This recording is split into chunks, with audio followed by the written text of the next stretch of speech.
जी अस्सलाम वालेकुम। कैफ सिक्स आज के लेक्चर का आगाज़ करते हैं। Lecture number 31। आज के लेक्चर में इन्वेस्टमेंट अप्रेजल के क्वेश्चन को हम डिस्कस करने जा रहे हैं। इन्वेस्टमेंट अप्रेजल में हमने थ्योरेटिकल कंसेप्ट सारे डिस्कस कर लिए थे, लेकिन इसमें हम प्रैक्टिस स्टार्ट की थी।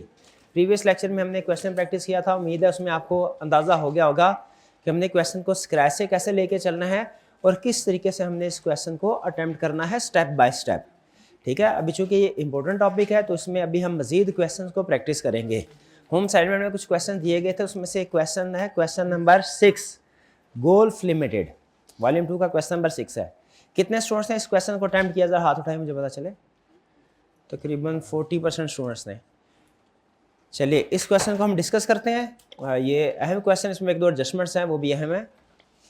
सबसे पहले एज यूजुअल एग्जाम में भी आपने इसी तरीके से करना है, क्लास में भी रीड करना है और इम्पोर्टेंट इन्फॉर्मेशन को अंडरलाइन करना है और साथ ही साथ जहन में आपने दोहराते जाना है, रिवाइज करते जाना है कि इस कंसेप्ट की एडजस्टमेंट क्या होगी। जैसे काउंटिंग के पेपर में करते हैं ना, ट्रायल बैलेंस वगैरह या इन्फॉर्मेशन पढ़ते हुए, काउंटिंग में भी इसी तरह करते हैं। पहले क्वेश्चन रीड करके फिर सॉल्व करना शुरू करते हैं कि डायरेक्ट जैसे ही पहली एडजस्टमेंट आई शुरू कर दिया रीड करके। चलिए बिल्कुल इसी तरीके से हम करें। सबसे पहले क्या रीड करते हैं हम? क्वेश्चन की रिक्वायरमेंट।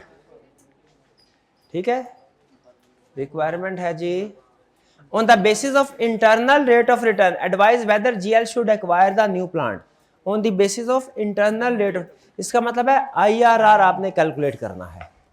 पहले एक रेट ऑफ इंटरेस्ट पे, फिर दूसरे रेट ऑफ इंटरेस्ट पे। याद है ना हमने ये कैलकुलेशन कहाँ से की है?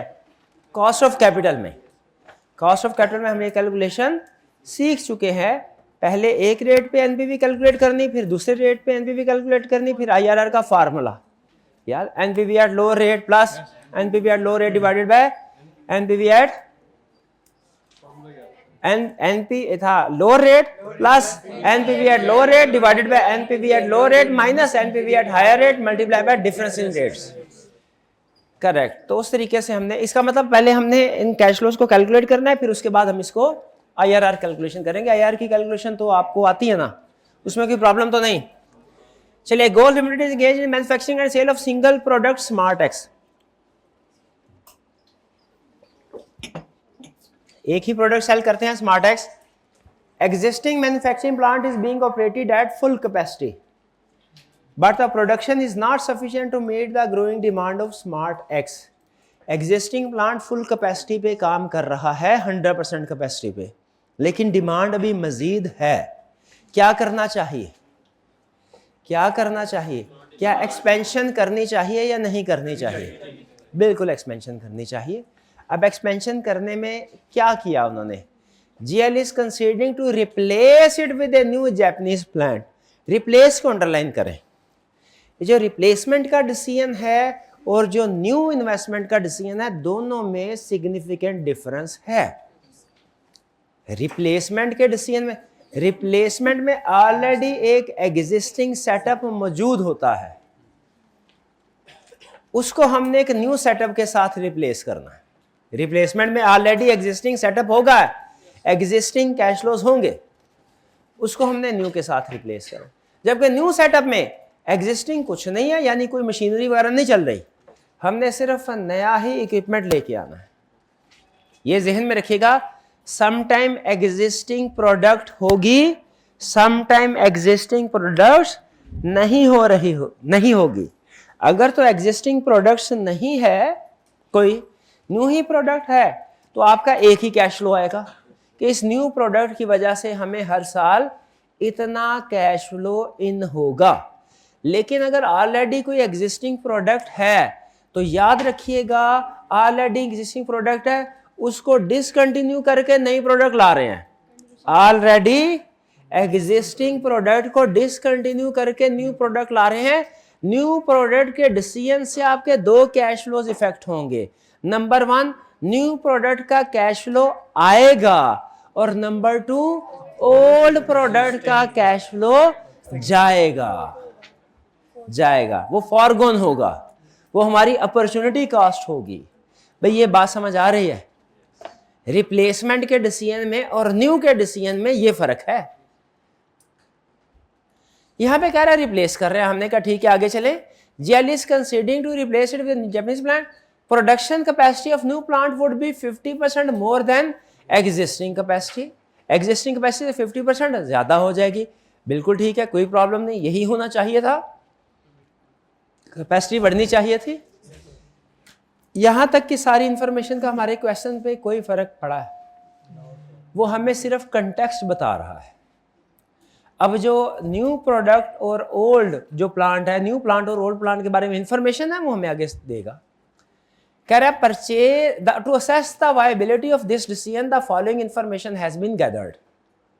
पहला, the purchase and installation cost of new plant would be rupees 500 million and rupees 25 million respectively. Purchase price 500 million, installation cost 25 million. बताइए क्या ये दोनों एसेट की कॉस्ट में शामिल होंगी कि नहीं? नहीं, मेरा तो ये ख्याल है, मेरी अकाउंटिंग इतनी पक्की नहीं है, इसलिए मेरा ये ख्याल है कि 500 मिलियन तो मैं इनिशियल इन्वेस्टमेंट ईयर नॉट में शो करवा दूं। ये जो 25 मिलियन है ये एक्सपेंस के तौर पे शो करवाऊं, नीचे ऑपरेटिंग कैश फ्लो में लिख दूं तो चलेगा? भाई कैपिटल एक्सपेंडिचर कैपिटलाइज हो रहा है, कैपिटलाइज हो रहा है, ठीक है जी। अच्छा, तो इसका मतलब है जब मैं इनिशियल इन्वेस्टमेंट होगी मेरी, वो क्या होगी? 500 प्लस 25, 525। ईयर नॉट में आउटफ्लो होगा 525। एग्रीड? आगे चलते हैं। Supplier would send a team of engineers to Pakistan for final inspection of the plant before it is commissioned. Start से पहले इंजीनियर्स आके चेक करेंगे। अब ये भी क्या इंस्टॉलेशन कॉस्ट में शामिल होता है कि नहीं शामिल होता? ये रनिंग से पहले चेक करना है उसको। ये ट्रायल रन कॉस्ट पढ़ा करते थे, हमारे जमाने में टर्म होती थी trial run cost. 50% of the total cost of rupees 12 million to be incurred on the visit would be borne by GL। 50% of 12 million का मतलब 6 million। 6 million मजीद कास्ट। क्वेश्चन मेरा एक ही, क्या ये कैपिटलाइज होगी कि नहीं?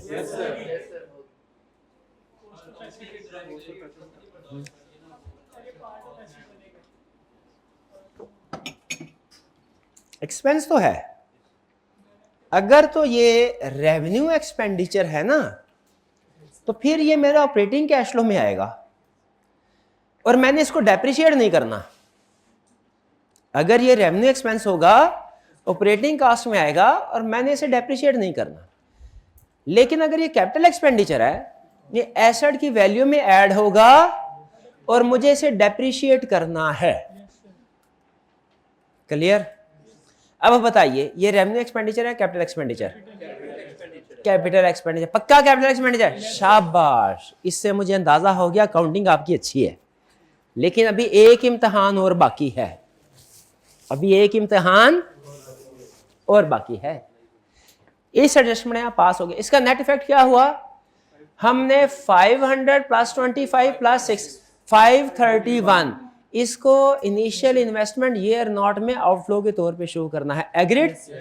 आप 500 अलग, 25 अलग, 6 अलग भी कर सकते हैं, और अगर डेप्रिसिएशन रेट वगैरह दोनों के सेम हैं, तीनों के इकट्ठा भी कर सकते हैं अगर डेप्रिसिएशन रेट सेम है। आपकी मर्जी है।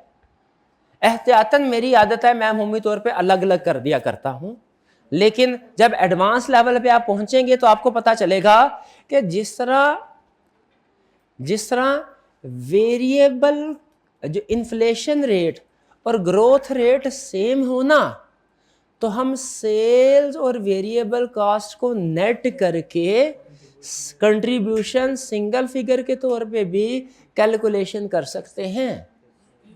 एडवांस लेवल पर जब आप पहुंचेंगे ना, तब आपको ये गुरु की बात पता चलेगी कि अगर सेल्स और वेरिएबल कॉस्ट गिवन हो, दोनों का इन्फ्लेशन रेट सेम हो, तो आप इनको नेट करके कंट्रीब्यूशन मार्जिन करके कैलकुलेशन भी कर सकते हैं। शर्त क्या है? Inflation rate same.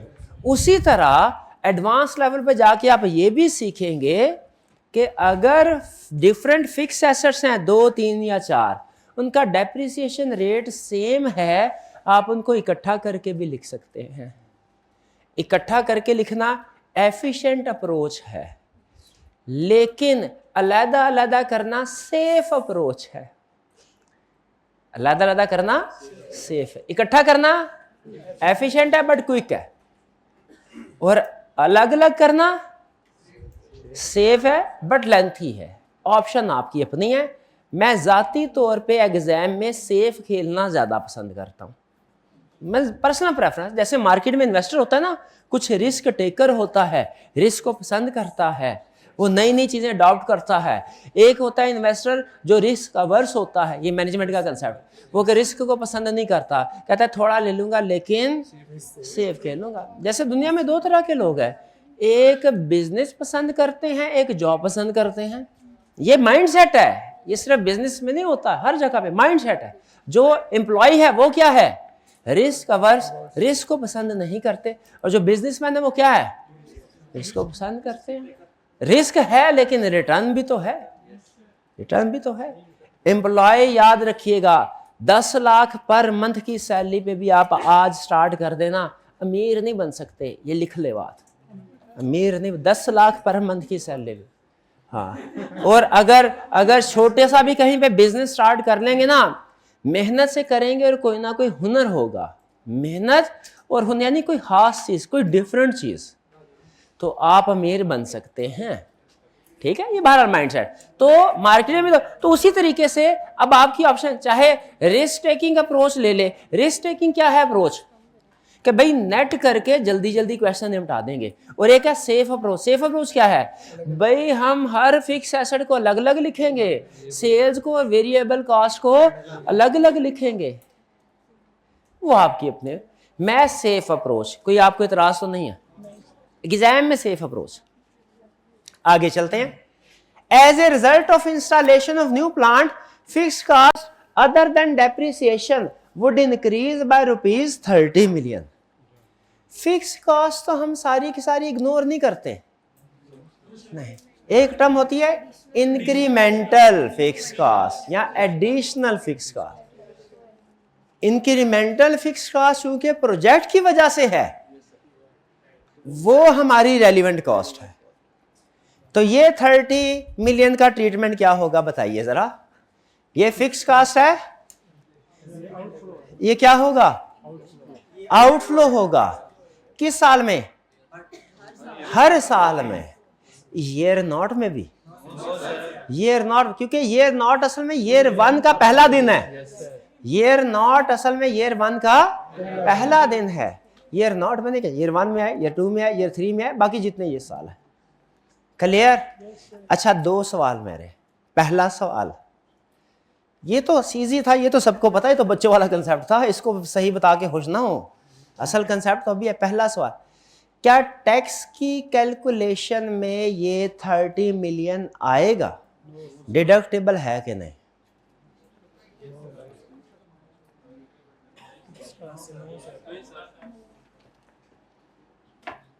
टैक्स वाले क्या इस 30 मिलियन को एक्सपेंस के तौर पे रिकॉग्नाइज करेंगे? क्या टैक्स वाले आपका जो प्रॉफिट कैलकुलेट करते हुए इसे 30 मिलियन को लेस करेंगे? यस, तो उधर भी आएगा, क्यों नहीं करेंगे? टैक्स वाले किसको नहीं करते? टैक्स वाले अपॉर्चुनिटी कॉस्ट को रिकॉग्नाइज नहीं करते। टैक्स वाले डेप्रिसिएशन करते हैं, अपॉर्चुनिटी कॉस्ट नहीं करते। हाँ जी, वर्किंग कैपिटल नहीं करते, वो कर वर्किंग नहीं, वो तो आपका ना इनकम ना एक्सपेंस है। वर्किंग कैपिटल तो एसेट लायबिलिटी में आता है ना भाई। ऐसे वर्किंग कैपिटल इन्वेस्ट करेंगे क्या एक्सपेंस के तौर पर रिकॉर्ड करते हैं वो, और वर्किंग कैपिटल एक्सपेंस नहीं होता। क्या मतलब, कंफ्यूज क्यों हो गए हैं? बिजनेस में वर्किंग कैपिटल इन्वेस्ट किया, क्या ये एक्सपेंस है? वर्किंग कैपिटल जो इन्वेस्ट किया था, पैसे वापस आए, क्या ये इनकम है?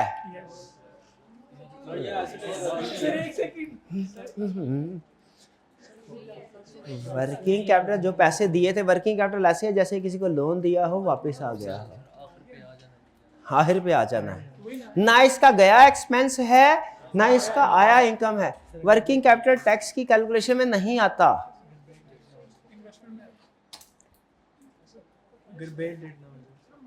हाँ, अगर बैड डेट ना हो जाए, बैड डेट हो गया ना अगर वर्किंग कैपिटल का कुछ हिस्सा, वो ठीक है, मैं वो बात मानता हूँ। शाबाश, ये की ना अक्लमंदों वाली बात, वो तो कोई और बात कर रहा है। वर्किंग कैपिटल समझ आ गया आपको? आगे चलते हैं।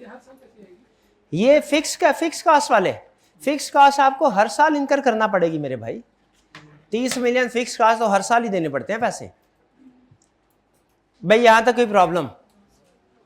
आगे चलते हैं।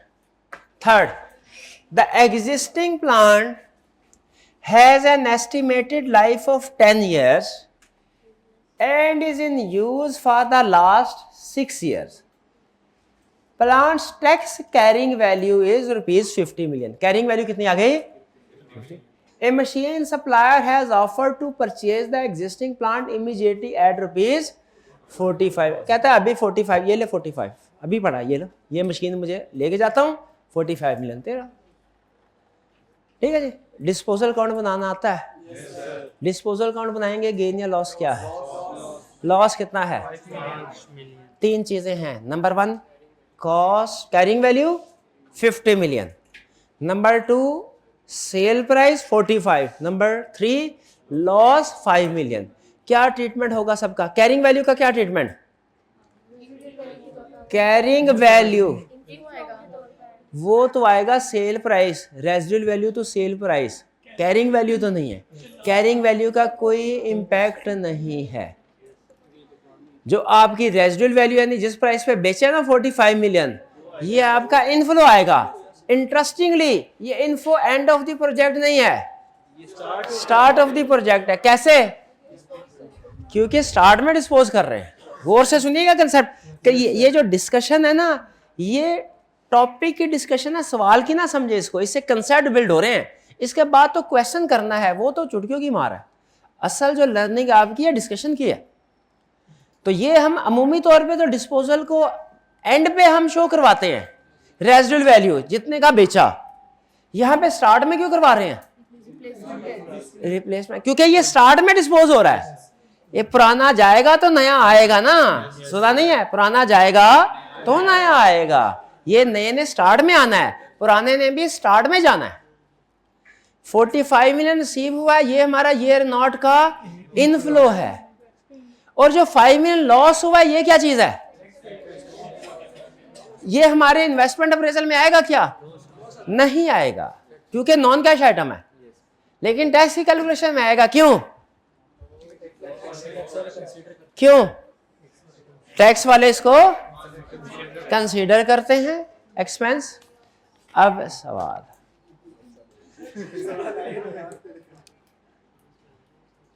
टैक्स की ये सारा डिस्पोजल हो रहा है पुराना इक्विपमेंट और पैसे आ रहे हैं ईयर नॉट पे। एग्रीड? टैक्स की कैलकुलेशन में तो ईयर नॉट होता ही नहीं है। देखिए हाथ उठा के बताना था, अब आपने शोर मचा दिया, सरप्राइज कैंसल। हाथ तरीके से लिखे से जनाब ना, पहले हाथ उठाना था, जो पहले हाथ उठाता उससे सवाल पूछता उसको इनाम मिलता। हाँ, लेकिन मैंने बोल दिया ना सवाल से। तो ईयर नॉट असल में ईयर 1 का स्टार्ट है। ईयर 1 का स्टार्ट है। तो टैक्स में अगर ईयर नॉट में कोई फर्ज करे लॉस वगैरह हो रहा है, वो टैक्स की कैलकुलेशन में ईयर 1 में ही आएगा। आगे चले जी। इसमें कोई प्रॉब्लम इस एडजस्टमेंट में डिस्पोजल में? इसका मतलब है इन्वेस्टमेंट अप्रेजल के क्वेश्चन में अकाउंटिंग के कंसेप्ट टेस्ट करता है। डिस्पोजल भी किया उसने, डेप्रिसिएशन भी किया, आगे पता नहीं क्या क्या करने जा रहा है। मतलब छोटे छोटे कंसेप्ट ही है, बड़े नहीं है, मुश्किल नहीं है, लेकिन अकाउंटिंग के कंसेप्ट यूज हो रहे हैं। 4 यहां तक कोई प्रॉब्लम? चेक पॉइंट क्लियर है ना? कंसेप्ट एक एक चीज पता किधर से आ रही है, किधर जा रही है, किधर फिट कर रहे हैं, क्यों कर रहे हैं। आगे चले। ड्यूरिंग द लेटेस्ट ईयर क्या है? जो आने वाला है कि जो गुजर चुका है? जो गुजर चुका है, यानी पिछला साल, पिछला ईयर 1 से पहले वाला। ईयर नॉट की बात नहीं कर रहा, इसको हम बोलते हैं ईयर नॉट -1 कह लें इसको, या ईयर -1 कह लें। ये लेटेस्ट ईयर पिछला साल है। ये कौन सा साल है? ईयर -1 साल पहले, पिछला साल जो गुजर चुका है।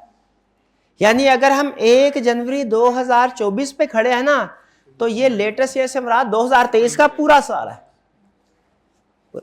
कह रहा है during the latest year 6 million units were sold at an average selling price of ₹550 per unit. 6 million number of unit sold की। अच्छा, पिछले क्वेश्चन में तो उसने मुझे एग्जैक्ट प्राइस, सेल प्राइस बता दी थी रुपीज में, तो हमने उसी को यूज किया था। अब इसमें नंबर ऑफ यूनिट्स बताए हैं, no problem, number of units को सेल से मल्टीप्लाई कर दो, सेल आ जाएगा, नंबर ऑफ यूनिट्स को कॉस्ट से मल्टीप्लाई कर दो, कॉस्ट आ जाएगा। ये कौन से बड़ी मुश्किल एडजस्टमेंट डाली है उसने, ये तो क्वांटिटी और प्राइस को मल्टीप्लाई करे तो सेल्स रेवेन्यू आता है, ये तो पीआरसी में सीख लिया था हमने। तो during the latest year 6 million units were sold at an average selling price of ₹550 per unit. पिछले साल का रेवेन्यू कितना, 6 मिलियन मल्टीप्लाई बाय 550, ऐसा ही है। वेरिएबल मैन्युफैक्चरिंग कास्ट ₹450 पर यूनिट, वेरिएबल कास्ट कितनी 450, तो वेरिएबल कास्ट कितनी थी पिछले साल की, 6 मिलियन मल्टीप्लाइड बाय 450। अच्छा एक मिनट है, यहां पे उसने अजीब चीज दी। अमूमी तौर पे तो वो मटेरियल, लेबर, ओवरहेड इस तरह करके ये ऑपरेटिंग कास्ट देता है, यहाँ पे वेरिएबल कास्ट उसने दे दी पर यूनिट की, पर यूनिट सेल कास्ट दे दी, पर यूनिट वेरिएबल कास्ट दे दी। जब कभी क्वेश्चन में per unit sale cost, sorry sales revenue दे और पर यूनिट वेरिएबल कॉस्ट दे, आपके जहन में फार्मूला आ जाना चाहिए, sales minus variable cost is equal to contribution. अब आपके ऊपर डिपेंड करता है, रिस्की खेलना है तो कंट्रीब्यूशन कैलकुलेट करके चलें, सेफ खेलना है तो दोनों को अलग अलग कर ले। याद रखिएगा, असूल याद रखिएगा, ऐड कब कर सकते हैं, जैसे अगर मल्टीपल एसेट हो इन्वेस्टमेंट अप्रेजल में, उनको ऐड इनिशियल इन्वेस्टमेंट को कब कर सकते हैं, अगर डेप्रिसिएशन रेट से, शाबाश, डेप्रिसिएशन रेट सेम। उसी तरह contribution, sales minus variable cost, इन दोनों को नेट कब कर सकते हैं, जब इन दोनों का इन्फ्लेशन रेट सेम हो, इन दोनों का इन्फ्लेशन रेट से। अगर इन्फ्लेशन रेट डिफरेंट है ना, इनको इकट्ठा नहीं कर सकते, वो सेल्स किसी और रेशो से बढ़ रही होगी, वेरिएबल किसी और, नेट नहीं कर सकते। ये उसी तरह होगा जैसे एक गाड़ी है, अगले 2 पहिए उसके 60 की स्पीड से चल रहे हैं, पिछले 2 पहिए 40 की स्पीड से चल रहे हैं, वो इन्फ्लेशन 6% है, पिछली 4% है, क्या दोनों को इकट्ठा जोड़ के चल सकते हैं, नहीं चल सकते, तबाह करना। हाँ, अगर दोनों 6% के लिहाज से 60 की स्पीड में बढ़े, फिर दोनों को इकट्ठा जोड़ सकते हैं कि गाड़ी में। उसी तरह कंट्रीब्यूशन याद रखिएगा, अगर कंट्रीब्यूशन कब करना है यूज, अगर करना है आपने जब सेल और वेरिएबल कॉस्ट क्या, इन्फ्लेशन रेट सेम हो। लेकिन मैं, आपको पता है एग्जाम में थोड़ा सेफ खेलता हूं, बाकी जैसे आप कहेंगे मैं वैसे ही करवा दूंगा। किताब में मैंने कंट्रीब्यूशन के लिहाज से सॉल्व किया हुआ है, क्योंकि उसमें मेरे पास चांस था गलती हुई ना तो दोबारा भी कर सकता हूँ, फिर गलती हुई फिर कर सकता हूँ, फिर गलती हुई फिर कर सकता हूँ। लेकिन एग्जाम में दूसरी गलती का चांस नहीं होता, तो बेहतर है एग्जाम में थोड़ा सेफ खेलें, टाइम थोड़ा लग जाए, 5-7 मिनट ऊपर एक्स्ट्रा, कोई प्रॉब्लम। लेकिन बहरहाल प्रेफरेंस है अपनी अपनी, दोनों अप्रोचेस ठीक है, 100% करेक्ट है, वेरिएबल कॉस्ट के साथ करें वो भी करेक्ट, और करेक्ट पे वेरिएबल। अच्छा आगे चलते हैं। GL express that it can increase the sales volume by 25% in first year after the plant's installation. यानी ये किसकी सेल बता रहा है, न्यू ईयर 1 की या ईयर नॉट की ईयर 2 की, ईयर 1 की। पिछले साल की 6 थी, अब वो 25% इंक्रीज। इसका पता है इस साल के यूनिट्स कितने इंक्रीज हो गए, 6 मिलियन मल्टीप्लाइड बाय 1.25। एग्री करते हैं जी, 6 मिलियन मल्टीप्लाइड बाय 1.25। 6 मिलियन पिछले साल के यूनिट बेचे थे, 25% इस साल हमने किया इंक्रीज, तो इस साल कितने यूनिट्स आ गए, 6 million into 1.25%। In the first year after the plant started, thereafter the sales volume would increase by 4% per annum. इसके बाद हर साल 4%। चैलेंज क्वेश्चन, टाइम है आपके पास 30 सेकेंड्स। ईयर 3 की सेल्स कैलकुलेट कीजिए, मैं भी करता हूं। ईयर 3 की सेल्स 6 मिलियन मल्टीप्लाई बाय 1.2 है, मल्टीप्लाई 1.04 पावर 2 811200। कैसे कैलकुलेट किया, 6 मिलियन। अब ये देखिएगा, एक कैलकुलेशन सही है, एक कैलकुलेशन गलत है, जरा देखिएगा, छोटी छोटी चीजें, लेकिन आपको बताया था फर्क पड़ा। आपने बताना कौन सी सही कौन सी गलत। पहली calculation 6 million multiplied by 1.25 multiplied by 1.04 multiplied by 1.04। 6 million I हमारी पिछले साल की, 6 मिलियन को 1.25 से मल्टीप्लाई किया ईयर 1, 1.04 ईयर 2, 1.04 अब सुने 6 मिलियन इंटू 1.25 इंटू 1.04 पावर 2, दोनों ठीक हैं। दोनों में से कौन सा बेहतर है? सेकंड वाला। अब प्रेफरेंस है, दोनों इक्वली करेक्ट है, दोनों इक्वली करेक्ट है। इसमें मैं पसंद करता हूं दूसरे वाला, दूसरे वाला। मेरी कैलकुलेशन मेरी मर्जी, जैसे मर्जी करूं, दोनों ठीक हैं, इसमें मैं दूसरे वाला। ठीक है 1.0 भाई क्लियर, कोई प्रॉब्लम तो नहीं। लेकिन एक अजीबोगरीब बात है, उसने सेल्स के बारे में बता दिया है कि 25% ईयर 1 में इंक्रीज हुआ, फिर उसके बाद 4% के लिहाज से, और वेरिएबल कॉस्ट के बारे में नहीं बताया। सेम है। वो कैसे पता चला? अकाउंटिंग में पहला जो आपको सब्जेक्ट पढ़ाया जाता है उसमें कंसेप्ट पढ़ाया जाता है मैचिंग कंसेप्ट, कि जितने यूनिट्स की सेल रिकॉर्ड की है उतने ही यूनिट्स की कॉस्ट। मैचिंग यही होता है कि कुछ और होता है? यही होता है मैचिंग कंसेप्ट। चलिए बहरहाल जो भी है, ये कंसेप्ट तो एक होता है कि जितने यूनिट्स की सेल उतने ही यूनिट्स की कॉस्ट ऑफ सेल्स होता है कि नहीं होता? ना एक यूनिट कम ना एक यूनिट ज्यादा। तो इसका मतलब है वेरिएबल कॉस्ट ऑफ सेल जब आपने कैलकुलेट करना है, अगर अलग कैलकुलेट करना है तो उसको भी 1.25 इंटू 1.04 इंटू 1.04 इस तरीके से करना पड़ेगा। बोले एग्रीड? आगे चलते हैं। यहां पे अभी ना मैंने ये डिसीजन नहीं किया कि मुझे कंट्रीब्यूशन को नेट करना है कि नहीं करना, वो मैं आगे चल के इन्फ्लेशन रेट देख लूं। अभी तक तो नहीं आया ना, क्यों? ये 25% क्या था? ये ग्रोथ रेट है, इसको पहचानिए क्या है? Growth rate. 5 the new plant would B depreciated under the straight line method, tax depreciation calculated on the same basis. ये हमेशा सेम होगी, परेशान होने की जरूरत नहीं है। जो देगा हाँ काउंटिंग वाली tax. The residual value of plant at end of useful life is 4 year is estimated at rupees 60 million. Residual value क्या होगी? इनफ्लो। कहां? 4 years सबसे अहम प्रोबेबली इंफॉर्मेशन है पूरे क्वेश्चन में। कैसे? 5 कॉलम भाई, ईयर 4 लाइफ है, 5 कॉलम कैसे? एक ईयर नॉट का भी तो है। बिल्कुल। Applicable tax rate is 30% and tax is paid in the year in which liability rises. Question हो गया डबल। कैसे? 2 फॉर्मेट बनेंगे, टैक्स का फॉर्मेट अलग बनेगा 30%। ठीक है, उसी के अंदर खिचड़ी बिरयानी पका दें कि अलग करें? अलग कर। Rate of inflation is estimated at 5% per annum and would affect the revenue as well as expenses. Revenue को भी इफेक्ट करेगा, एक्सपेंसेस को भी इफेक्ट करेगा। 5 इसका मतलब है दोनों के लिए रेट सेम है, सेल्स के लिए भी और वेरिएबल कॉस्ट के लिए भी रेट क्या है? से। तो इसका मतलब क्या, किस नतीजे पे पहुंचे? कंट्रीब्यूशन कैलकुलेट करके नेट कैलकुलेशन कर सकते हैं। फिर कह रहा है अब आगे रूटीन की इंफॉर्मेशन, जो तकरीबन ये 6 से लेके ऑनवर्ड जो इंफॉर्मेशन दे रहा है ना, ये तकरीबन हर क्वेश्चन में कॉमन होती है। मतलब फिगर चेंज होंगी लेकिन ये इंफॉर्मेशन तकरीबन हर क्वेश्चन में दे रहा होता है। All receipts and payments would arise at the end of the year except cost of setting up the plant which would rise at the beginning of the year. वो हमें पता है इनिशियल इन्वेस्टमेंट स्टार्ट में होती है, बाकी कह रहा है हर चीज कब होगी? एंड में। It may be assumed that the new plant would commence operations at the start of year 1, यानी ईयर 1 से ही उसने ऑपरेशन करने शुरू कर दिए। इसका मतलब ईयर 1 में काम करना शुरू कर देगा। ठीक है, प्रोडक्शन मशीन कब चल जाएगी? साल के पहले दिन में प्रोडक्शन दे के सेल करना शुरू कर देगा, लेकिन उसकी कलेक्शन कब आएगी? ईयर एंड पे।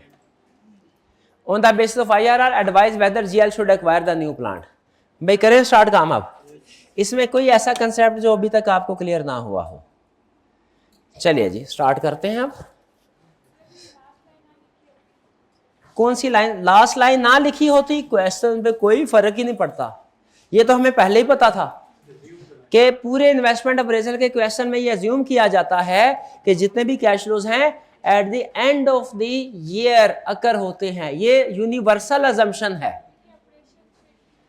ऑपरेशन स्टार्ट हुए, हाँ ऑपरेशन पहले साल पहले दिन से स्टार्ट, जब बिजनेस स्टार्ट करें ना तभी ऑपरेशन स्टार्ट हो जाते हैं, तभी ऑपरेशन स्टार्ट हो जाते हैं।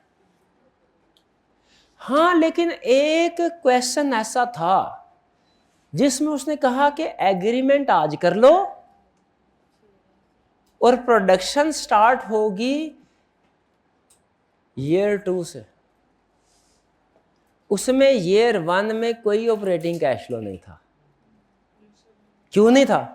ईयर 2 से उसकी ऑपरेशन प्रोडक्शन ही ईयर 2 से हुई है। तो स्टूडेंट उसमें ज्यादा परेशान, सर ईयर 1 में कोई है ही नहीं। हर क्वेश्चन में ईयर 1 में कैश फ्लो होता था, इस क्वेश्चन में है ही नहीं। हर क्वेश्चन में कैश फ्लो ईयर 1 में होता था, इसमें है भाई, होना भी नहीं। क्यों नहीं होना? ईयर 2 से प्रोडक्शन स्टार्ट हो रही है। ऐसा थोड़ी है प्रोडक्शन अगली दफा सेल अभी कर लेंगे, ऐसा थोड़ी होता है। पहले प्रोडक्शन, फिर से, फिर कलेक्शन। चलिए अब स्टार्ट करते हैं।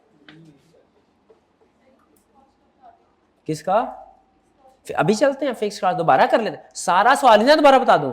आप एक एडजस्टमेंट पूछ रही, मैं सवाल नहीं बताऊंगा, सारा सवाल दोबारा बताऊंगा, पक्का हो जाए, पक्का। ठीक है जी। पहले ऊपर इंट्रोडक्शन, वैसे उसने इंफॉर्मेशन दी थी इंट्रोडक्टरी। स्टार्ट करें यहां से। अब जैसे आप मुझे चलाएंगे मैं वैसे चलूंगा, अपनी मर्जी नहीं करूंगा। इसमें हमें पता चल गया उसने सबकी लाइफ इकट्ठी दी है। देखिए इकट्ठी दी है, क्या है? 4 ईयर लाइफ है। रेजिडुअल वैल्यू कितनी है? 60 मिलियन। 60 मिलियन। अच्छा डिस्पोजल अकाउंट ना लगे अथवा बना दे, साथ ही निपटाएं। यस सर जी। क्या आपके पास टाइम है 1 मिनट, जरा देखते हैं कौन पहले बनाता है। मैं भी डिस्पोजल अकाउंट बना रहा हूं, आप भी डिस्पोजल अकाउंट। देखते हैं आपको मेरी बातें याद है कि नहीं।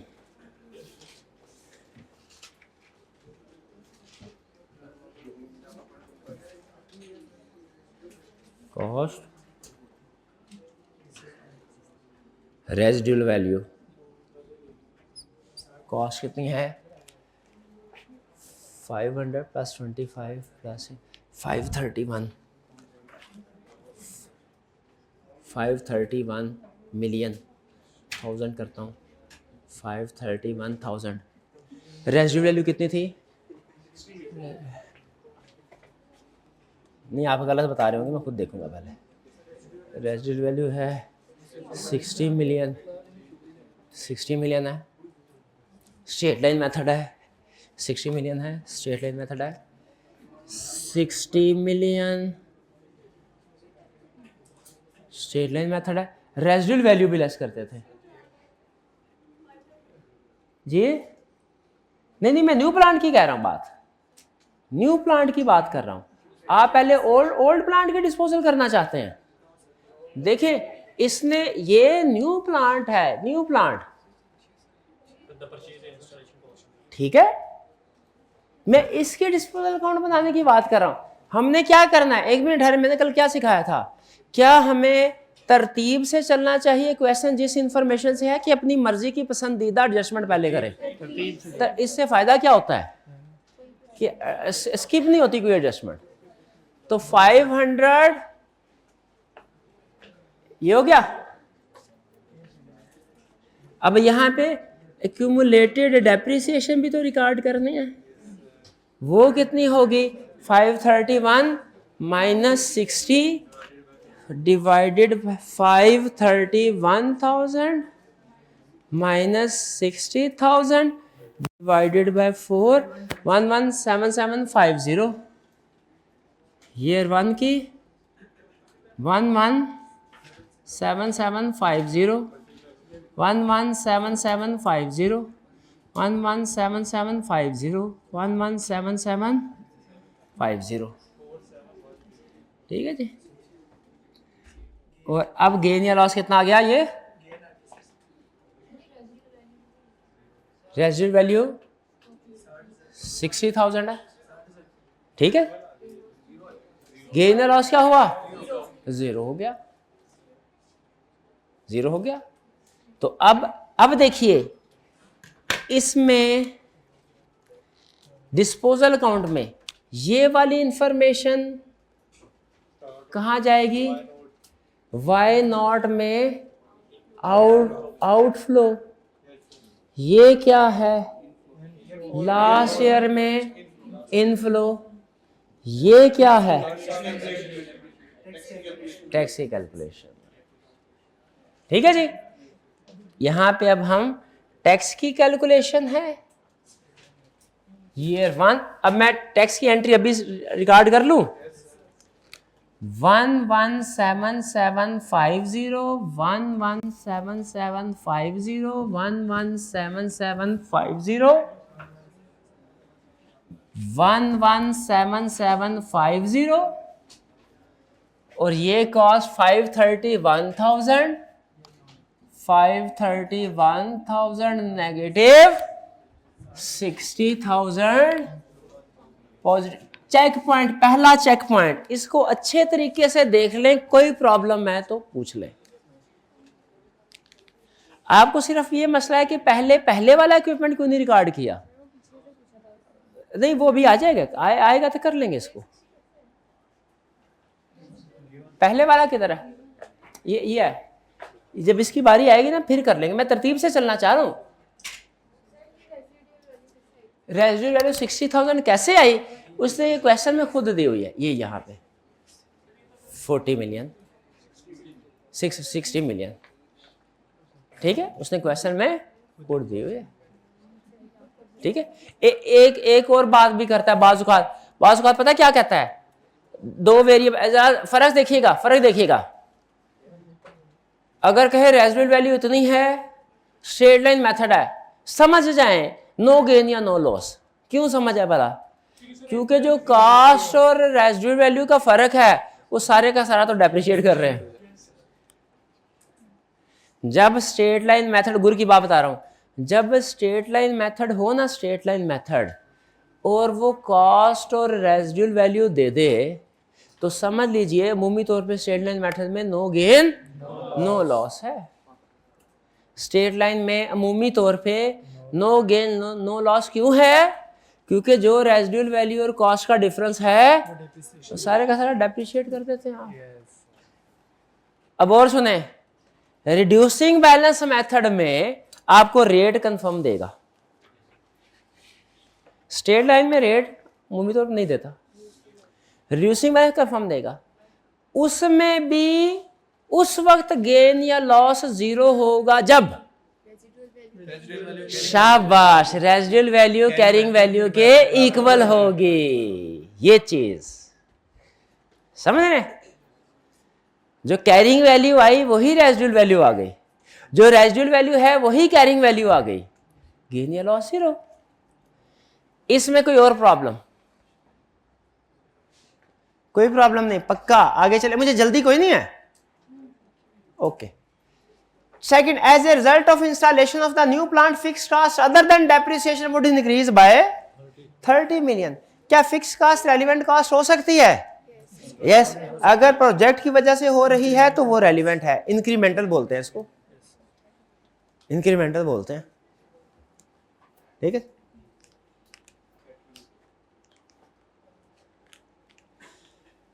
अगर वो कहता fixed cost including depreciation 30 million है, तो हम क्या करते, तो हम टोटल में से डेप्रिसिएशन माइनस करते, और जो, क्योंकि इन्वेस्टमेंट में डेप्रिसिएशन नहीं आती, नॉन कैश आइटम है, बाकी की जो फिक्स कास्ट होती है उसको कैश फ्लो में शो करवाते हैं। यहाँ पे कैश फ्लो आएगा, हमें हमेशा फिक्स कास्ट एक्सक्लूडिंग डेप्रिसिएशन लिखनी है। अगर कहीं पे फिक्स कास्ट इंक्लूडिंग डेप्रिसिएशन देगा, हमारे ऊपर फर्ज है क्या, हमने उस फिक्स कास्ट टोटल में से डेप्रिसिएशन अलग करनी है और बाकी का इधर कैलकुलेशन करनी है।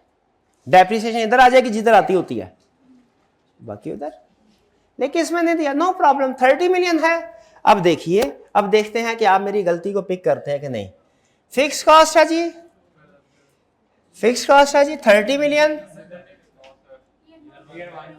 ओके ओके ओके ओके, हाँ हाँ, यही अच्छा, शाबाश, आप बहुत ज़हीन है, आपने फौरन पिक कर लिया, शाबाश शाबाश। तो यहाँ पे था माइनस बी, अगली गलती में यही करने वाला था। अच्छा किया आपने बता दिया, ये 30 मिलियन, ठीक है। अच्छा सोच के बताइए, पहले साल में इन्फ्लेशन लगेगी कि नहीं? 30 मिलियन क्यों नहीं लगेगी? पहले साल की अमाउंट उसने खुद दी हुई है। अगर वो कहता ना ये अमाउंट इस साल नहीं पिछले साल की है, फिर मैं इन्फ्लेशन जरूर लगाता, लेकिन उसने अमाउंट ही इस साल की दी है। इसका मतलब ये 30 मिलियन और नेक्स्ट इन्फ्लेशन कितनी थी? 5%। नेक्स्ट ईयर की कितनी होगी? 30,000 into 1.05 power 1, 30,000 into 1.05 power 2, 30,000 into 1.05 power 3। बोले ठीक है कि नहीं? बोले कोई प्रॉब्लम तो नहीं? चले क्या चीज?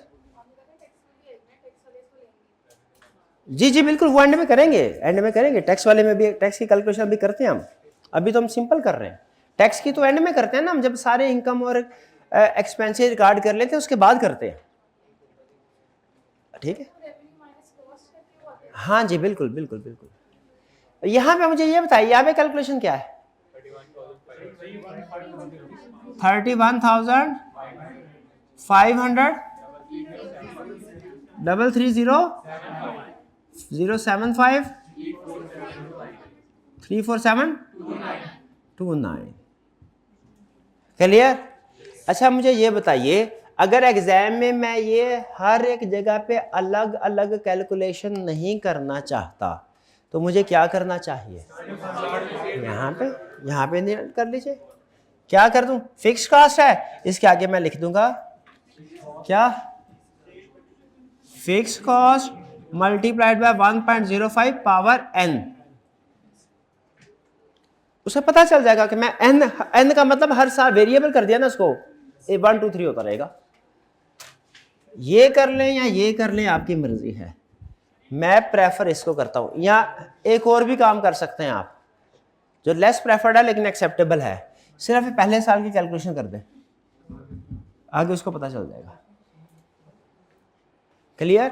लेकिन टाइम कम हो तो हर साल की कैलकुलेशन हरगिज नहीं करनी, टाइम कम हो तो आपने यही करनी है, बल्कि टाइम पूरा हो तो फिर भी ये बेहतर है। इसमें कंसेप्ट क्लियर, फार्मूला लिख दिया आपने। क्लियर? कोई प्रॉब्लम? आगे चले। Next, existing plant favourite adjustment आ गई आपकी, has estimated life of 10 year and useful 6 year, carrying value 5 है। मशीन सप्लायर ने कहा 45 मिलियन लो, ये मेरे को दे दो। हमने कहा तेरे को क्यों दे दे, ये 45 मिलियन में तेरे को देंगे तो 5 मिलियन नुकसान होगा हमें। मैंने कहा सोच लो, अगर 2 दिन बाद बुलाया तो 45 नहीं 40 दूंगा। हमने कहा चलो दे दो। अब इसमें हुआ क्या? पास्ट कास्ट क्या है? 50, वो तो संक कास्ट होती है। 50 टू बी इग्नोर्ड। क्यों इग्नोर्ड? पास्ट कास्ट है, संक। कोई भी एसेट हो, मटेरियल हो, फिक्स एसेट हो, पास्ट कास्ट उसकी संक। करंट वैल्यू जो उसकी होती है ना वो रेलिवेंट होती है मार्केट वैल्यू। तो इसकी मार्केट वैल्यू असल में 45 है, तभी तो 45 दे रहा है।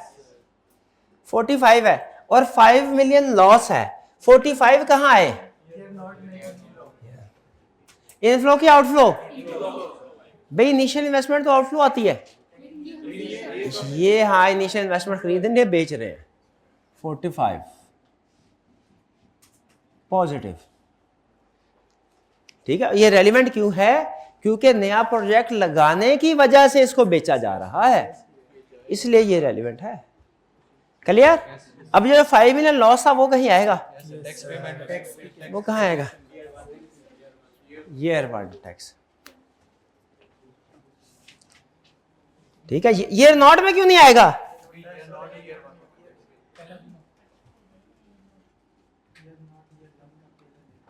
ईयर नॉट ईयर 1 का पहला। सुभान अल्लाह, क्या बात कर दिया आपने। फिर से जरा, ईयर नॉट ईयर 1 का पहला देना। आगे चलें जी। अच्छा आगे है एडजस्टमेंट 6 मिलियन। कितने? अब मेजोरिटी की बेस पे चलते हैं।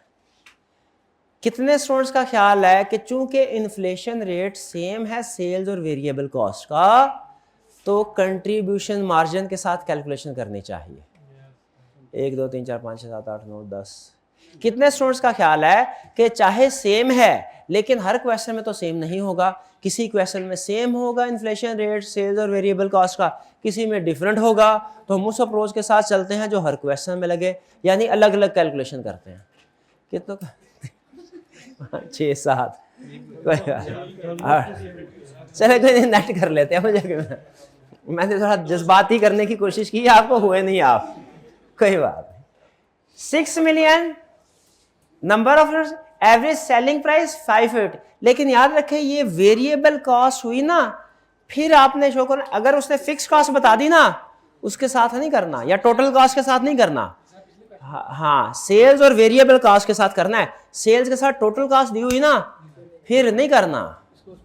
हाँ जी, तो 550 कंट्रीब्यूशन मार्जिन कितना आया, 550 माइनस 450 100। अब कंट्रीब्यूशन मार्जिन में 100 के साथ चलूंगा।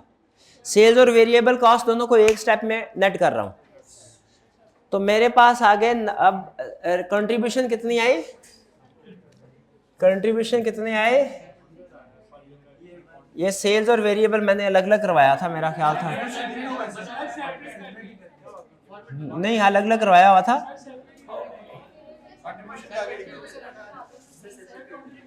एक मिनट, अब हम कंट्रीब्यूशन मेथड के जरिए चल रहे हैं ना, तो मुझे नहीं, देखें कुछ स्टूडेंट ने कहा कंट्रीब्यूशन, कुछ ने कहा अलग अलग, लेकिन चल तो मैं एक ही के मुताबिक सकता हूं। दोनों कर लेते हैं, हमें कौन सा जल्दी जाना घर, दोनों कर लेते हैं। सेल्स और वेरिएबल कॉस्ट से करके कंट्रीब्यूशन से देखते हैं सही आता है कि नहीं आता। तो मुझे कहीं तो टिकने दे मुझे। फिर से कितने स्टूडेंट्स का ख्याल है कंट्रीब्यूशन के साथ चलो, ये अब खुद देख लें। कितने स्टूडेंट्स का ख्याल है अलग अलग करूं, अलग अलग वाले ज्यादा। चलिए सेल्स है 6 मिलियन इंटू 550। अच्छा आप देखिएगा कैलकुलेशन कैसी होगी। वो कह रहा है पिछले साल 6 मिलियन थे, इस साल और पिछले साल की कॉस्ट, ये देखिए ये 6 मिलियन में पिछले साल की फिगर थी, ये 550 भी पिछले साल की फिगर थी, और ये 450 पिछले साल की फिगर थी। कंफर्म? इसका मतलब यह हुआ अगर मैंने क्वांटिटी 6 मिलियन को इस साल में लाना ना ईयर 1 में, तो मुझे ग्रोथ रेट से मल्टीप्लाई करना पड़ेगा।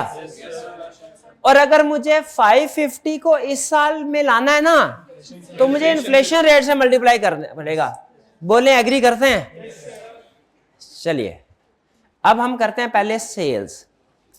सेल्स की कैलकुलेशन कैसे होगी जी ईयर 1 में, ये सुनिएगा। पहले हमने देखा पिछले साल 6 मिलियन, फॉन्ट साइज थोड़ा सा छोटा होगा क्योंकि अब मैंने फिट करना अलग अलग उसको। ये भी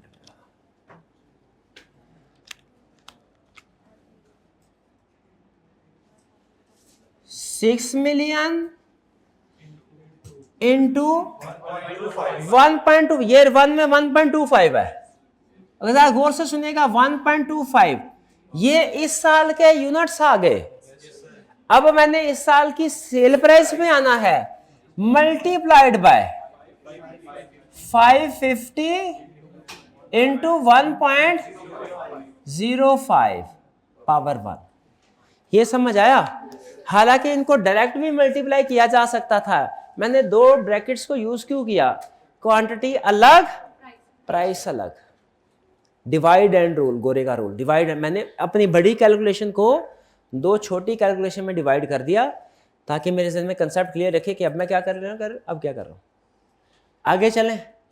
नेक्स्ट ईयर में अगेन पहले क्वांटिटी वो क्या होगी, 6 मिलियन पिछले साल की मल्टीप्लाई किया 1.25 ईयर 1 की, मल्टीप्लाई किया 1.04 ईयर 2 की। ये क्वांटिटी समझ आई? कैलकुलेशन समझे? कैलकुलेशन के अंदर मैसेज है, मैसेज को समझे।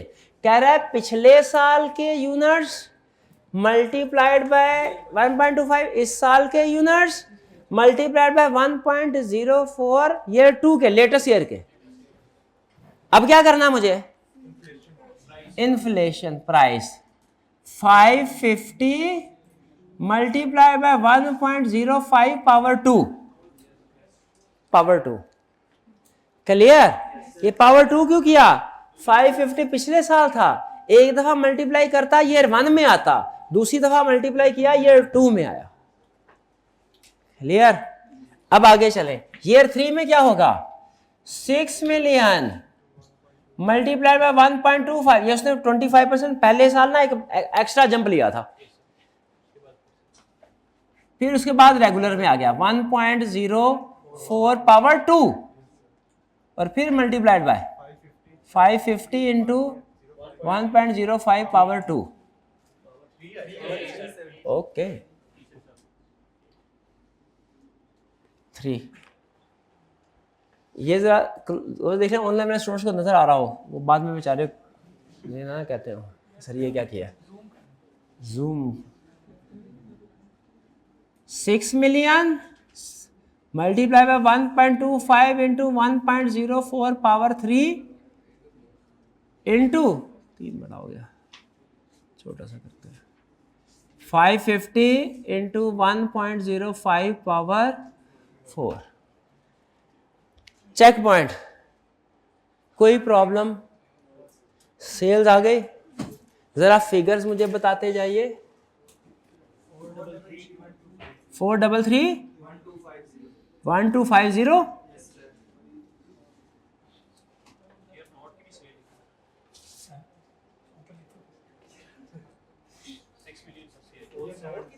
ईयर नॉट की सेल, ईयर नॉट की सेल, ईयर नॉट की सेल 6 मिलियन आएगी। सर ईयर 1 के तो एंड पे आनी है ना सर। ईयर नॉट कोई साल है ही नहीं, ईयर नॉट ईयर 1 का पहला दिन है, इसमें कुछ नहीं आएगा। आगे चले जी, ईयर 2 472 9725, ईयर 3 5164 48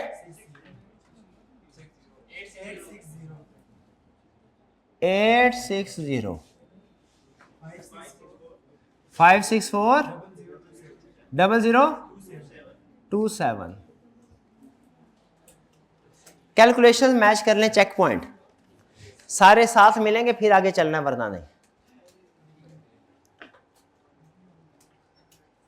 डन? कोई प्रॉब्लम? नहीं समझ आई भाई को? नहीं समझ आई? नहीं चेहरे पे लिखा नहीं समझ, दोबारा कर लेते हैं। अब की बार सिर्फ एक चीज चेंज होगी, क्या क्या? अब वेरिएबल कॉस्ट कैलकुलेट कर रहे हैं, सारी कैलकुलेशन सेम, सिर्फ ये 550 की बजाय क्या आ जाएगा? 450 आ जाएगा।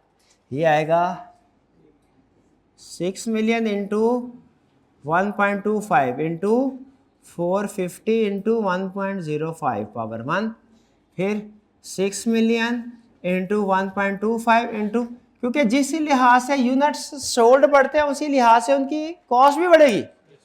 जितने यूनिट सोल्ड उतने ही की cost of goods sold. Growth rate का इंपैक्ट याद रखें, हमेशा सेल्स और कॉस्ट ऑफ सेल दोनों पे होगा। Into 450 into 1.05 power 2। अब आगे क्या रिपीट करना, आगे आपको बताइए। क्लियर? जरा बताइए क्या अमाउंट आएगी? 354 3750 386 9775 422 5794 461 4567। और क्या करना है इसको?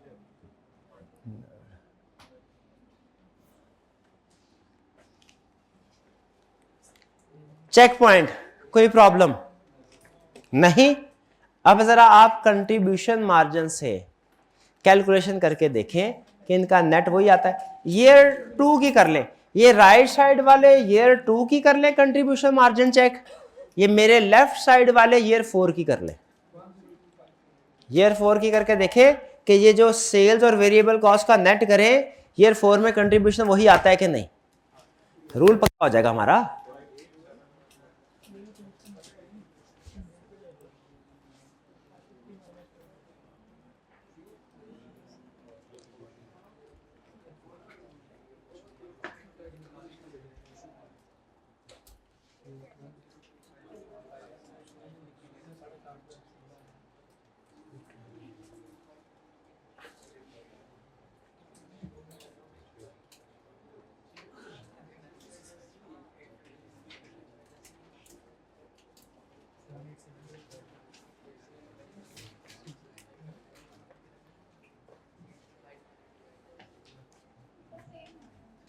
सेम है जी, चले जी, पहला रिजल्ट आ गया, सेम है।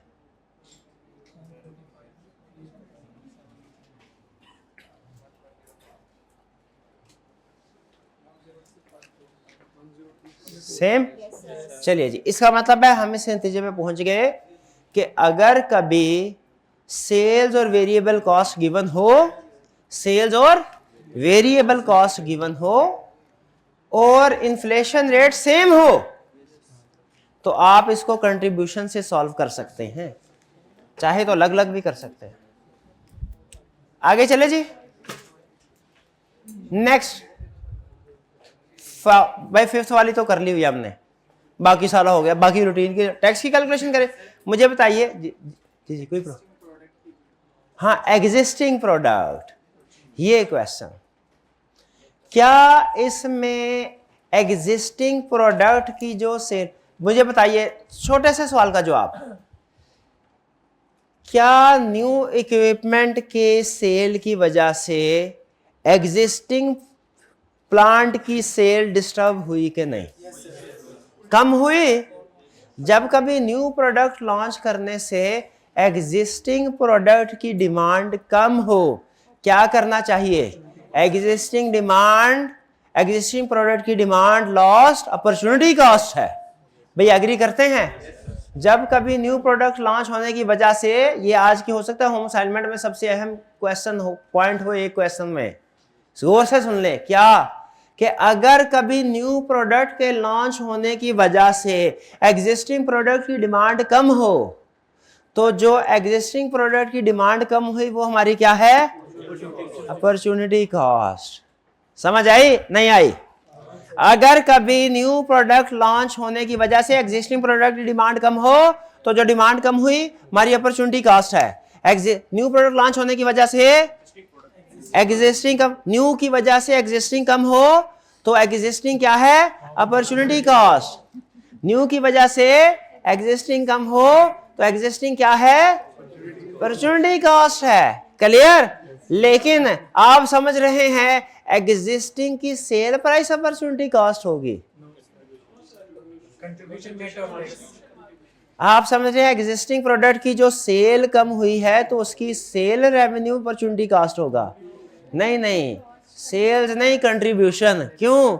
सेल्स कम हुई है तो वेरिएबल कॉस्ट भी तो कम हुई होगी, कंट्रीब्यूशन। और आप समझ रहे हैं कि न्यू प्रोडक्ट की वजह से एग्जिस्टिंग प्रोडक्ट की डिमांड कम हुई हो तो एग्जिस्टिंग प्रोडक्ट का कंट्रीब्यूशन होगा अपॉर्चुनिटी कॉस्ट? नहीं नहीं, कंट्रीब्यूशन कम होने की वजह से प्रॉफिट भी तो कम हुआ, उसको भी तो नेट करना है। तो याद रखिएगा कंप्लीट कंसेप्ट, न्यू प्रोडक्ट के लॉन्च होने की वजह से एग्जिस्टिंग प्रोडक्ट की डिमांड कम हो तो जितनी डिमांड कम हुई net of tax contribution, net of tax contribution वो हमारी अपॉर्चुनिटी कॉस्ट है, वो हमारी अपॉर्चुनिटी कॉस्ट है। समझ रहे हैं? तो इसमें मुझे बताइए कि क्या न्यू प्रोडक्ट के लॉन्च होने की वजह से एग्जिस्टिंग प्रोडक्ट पे कोई फर्क पड़ा है? न्यू प्रोडक्ट लॉन्च का, ये नया प्लांट आ गया, नए प्लांट से जो प्रोडक्ट बन रही है वो न्यू प्रोडक्ट ही है ना एक तरह से।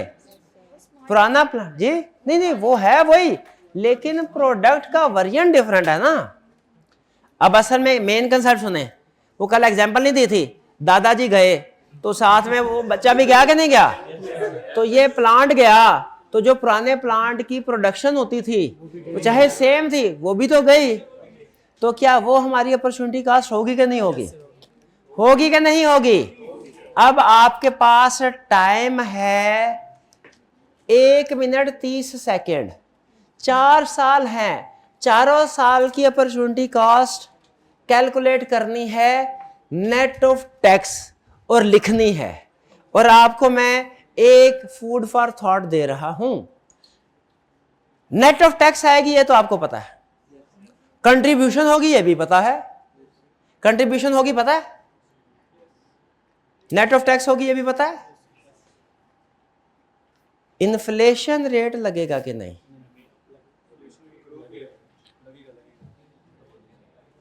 ग्रोथ रेट लगेगा कि नहीं?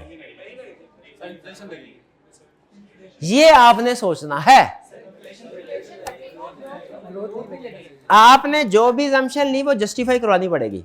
आपके पास टाइम है 90 सेकंड्स का और वक्त स्टार्ट होता है ऑनलाइन समेत, और वक्त स्टार्ट होता है अब।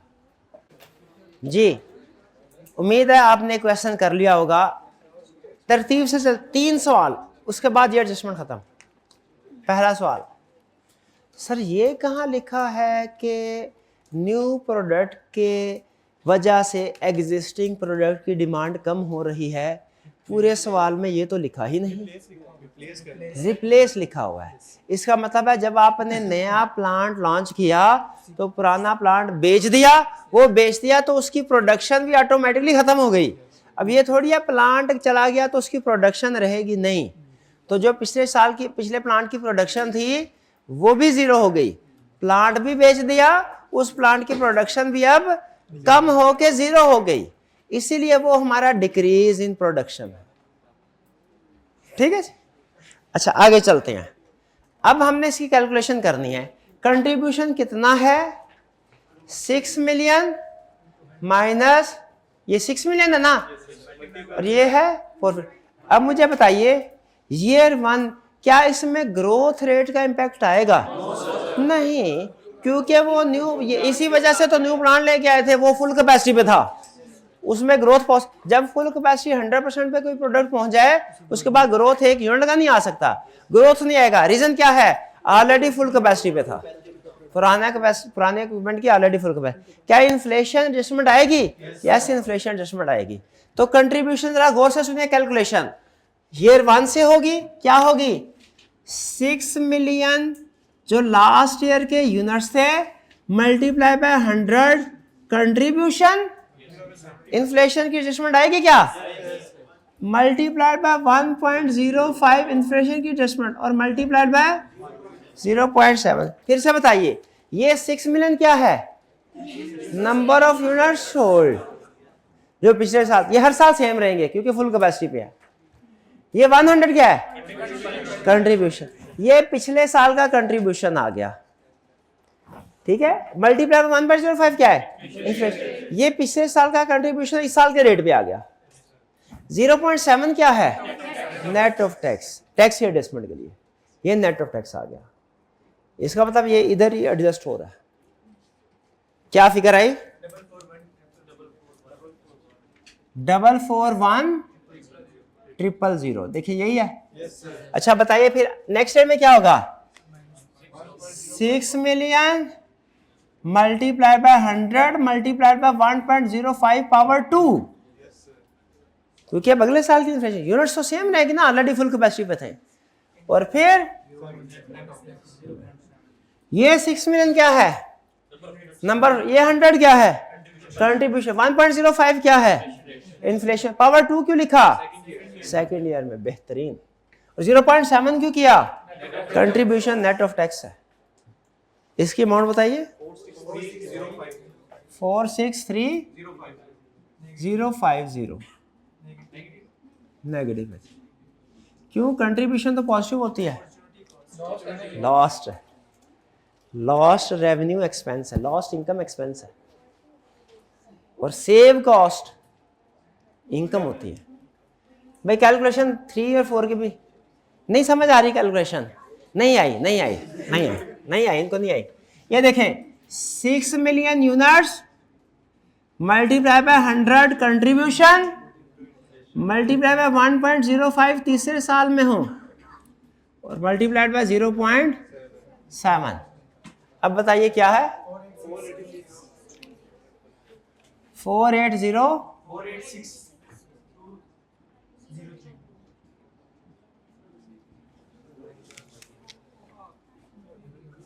6 million into 100 into 1.05 power 4 into 0.7 512 3 कर दो जी। कोई प्रॉब्लम?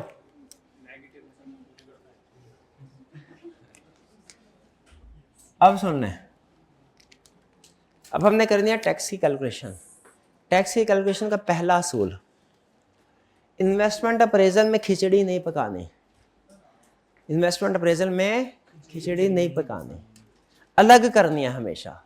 डिफरेंट फॉर्मेट है, हर एक की अपनी अपनी टेक्निक है, सारे सही हैं, कोई गलत, सारे सही, लेकिन आपके लिए सही वही जो आपका उस्ताद कह दे आपको, क्योंकि आपके रिजल्ट की जिम्मेदारी उस पर है ना। हाँ, तो हमेशा अलग कैलकुलेशन करनी है। यहाँ पे टैक्स की कैलकुलेशन मुझे बताइए, क्या इनिशियल इन्वेस्टमेंट आएगी? डेप्रिसिएशन आ गई, इसलिए इनिशियल इन्वेस्टमेंट रेजिडुअल वैल्यू नहीं आएगी। क्यों नहीं आएगी? उसकी जगह पे उसकी डेप्रिसिएशन आ गई। अपॉर्चुनिटी कॉस्ट आएगी? क्यों नहीं आएगी? टैक्स वाले नहीं मानते। क्या ऑपरेटिंग कैश फ्लोज आएंगे? यस आएंगे, लेकिन नेट करके। जैसे यहाँ पे ईयर 1 में ऑपरेटिंग कैश फ्लो क्या आएगा? This minus this minus this. बोले क्या है? 757500 757500। यहां पे अपॉर्चुनिटी कॉस्ट आएगी? टैक्स की कैलकुलेशन में अपॉर्चुनिटी कॉस्ट आएगी? Sales minus bill cost minus fix cost, क्योंकि टैक्स वाले दोनों मानते हैं। नेट करके बताए क्या? 828450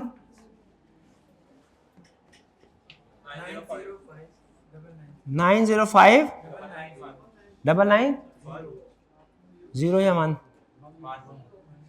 0। नेक्स्ट 990730 730 करने दे यार, 00 नेट हो जाएगा। इधर भी 00 नेट कर, बंद कर दूं 0। चलिए अब क्या करना है? टैक्सेबल प्रॉफिट कैलकुलेट करें और साथ ही 30% मल्टीप्लाई करके टैक्स कैलकुलेट करें। ये हो गया ना टैक्स वाले? टैक्स वाले भैया, ये हो गया टैक्सेबल प्रॉफिट। ऐसे करें, नेट टैक्सेबल प्रॉफिट कैलकुलेट करें, 30% लगाए, कितना आया?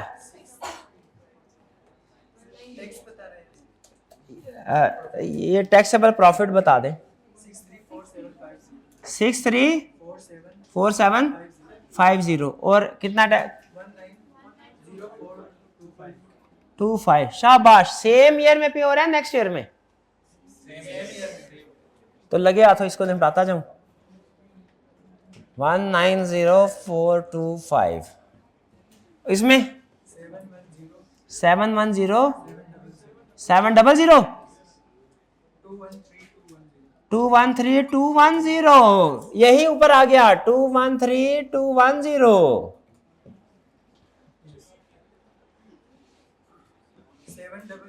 788 240 236 472 236 472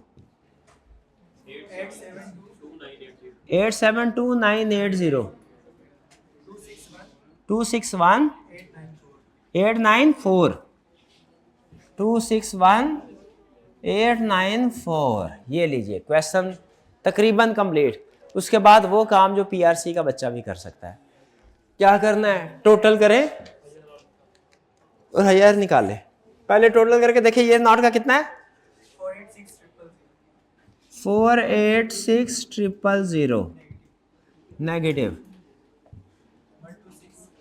126 075 152 190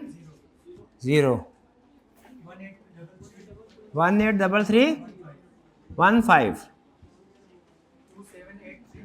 278323। अच्छा मुझे एक सवाल का जवाब दीजिए, अगर ये टैक्सेबल प्रॉफिट नेगेटिव में होता, टैक्स जीरो होता या नेगेटिव? नेगेटिव होता और वो हमारा आउटफ्लो की बजाय इनफ्लो होता। टैक्स वाले रिफंड भी देते हैं, पता है आपको? शाबाश। अच्छा, और अगर ये होता कि tax liabilities paid in following year, तो जो ये ईयर 1 की है, ईयर 2 की और लास्ट ईयर की नेक्स्ट ईयर में। क्लियर? अच्छा आप मुझे बताइए, अब आपने एनपीवी कैलकुलेट करनी है, किस रेट पे कैलकुलेट करें? अपनी मर्जी के क्वेश्चन में कोई दिया हुआ है? टैक्स रिफंड वाली आपने सिंपल जो भी आंसर आए उस पर टैक्स रेट लगाते जाना। कभी कभी ऐसे होता है कि आंसर ये सारे पॉजिटिव, ये टैक्सेबल प्रॉफिट है ना, टैक्सेबल प्रॉफिट है तो आपको लायबिलिटी पे करनी है। कभी होता है कि लॉस आ जाता है, टैक्सेबल लॉस, टैक्सेबल लॉस आ जाए तो आपकी जो लायबिलिटी है वो भी नेगेटिव होगी, यानी वो लायबिलिटी नहीं एसेट है। ठीक है, वो फिर आपका ऊपर इन्वेस्टमेंट फ्लो में इनफ्लो आ जाएगा। अब मुझे बताइए प्रेजेंट वैल्यू किस रेट पे, ये जो उसने आपको इंफॉर्मेशन दी है ना, GL cost of capital is 12%, ये किस लिए दी है? इसको यूज करते हुए एनपीवी कैलकुलेट करें। पहले तो इस भाई आईआरआर ही, लेकिन पहले आईआरआर का पहला रेट यही है 12%। तो net present value at the rate of 12% देखें, कैलकुलेट कीजिए।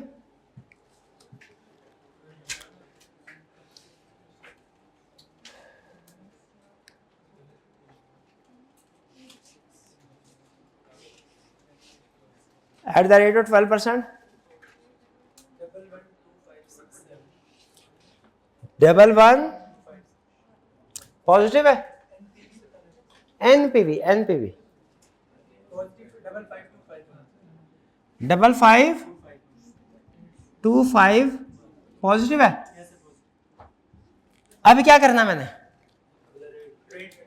नेक्स्ट रेट बढ़ाना चाहिए, कम करना है? बढ़ा के क्या करूं? 15 करूं 20? कितने स्टूडेंट का हाल है? 15। कितनों का हाल? 20। कितनों का हाल? 16।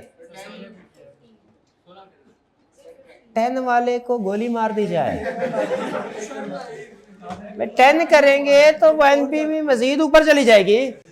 इंटरेस्ट रेट कम हो प्रॉफिटेबिलिटी बढ़ती है, इंटरेस्ट रेट कम हो प्रॉफिट, हमें से जीरो की तरफ लेके जाना है, बढ़ाना पड़ेगा।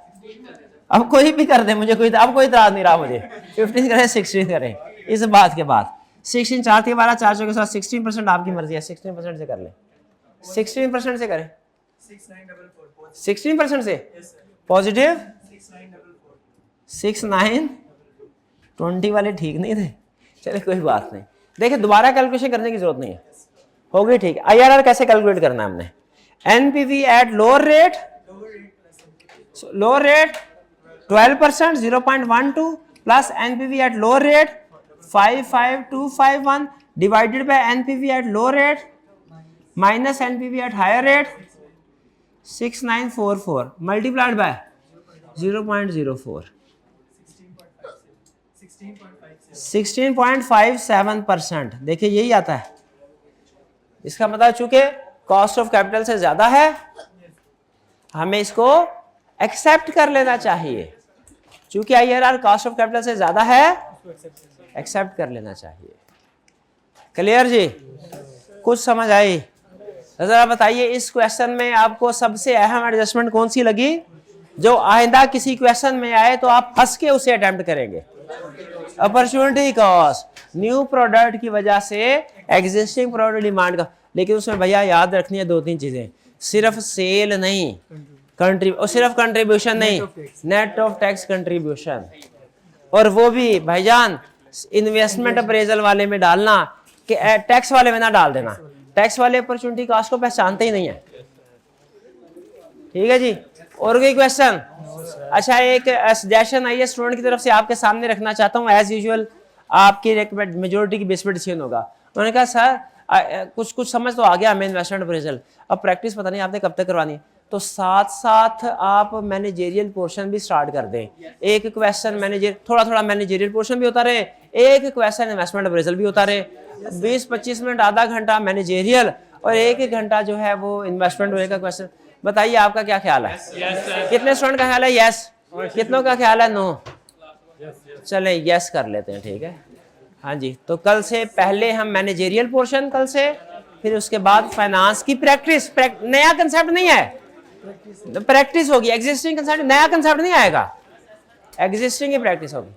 असेसमेंट में आपके शामिल है इन्वेस्टमेंट अप्रेजल शामिल है, कॉस्ट ऑफ कैपिटल शामिल है, working capital. 3 topics, investment appraisal पूरा शामिल है, cost of capital, working capital. 11, 15 और 16, 10 नहीं है, रिप्रोडक्शन वाला नहीं। आज का लेक्चर यहाँ पे खत्म करते हैं हम। अल्लाह हाफिज।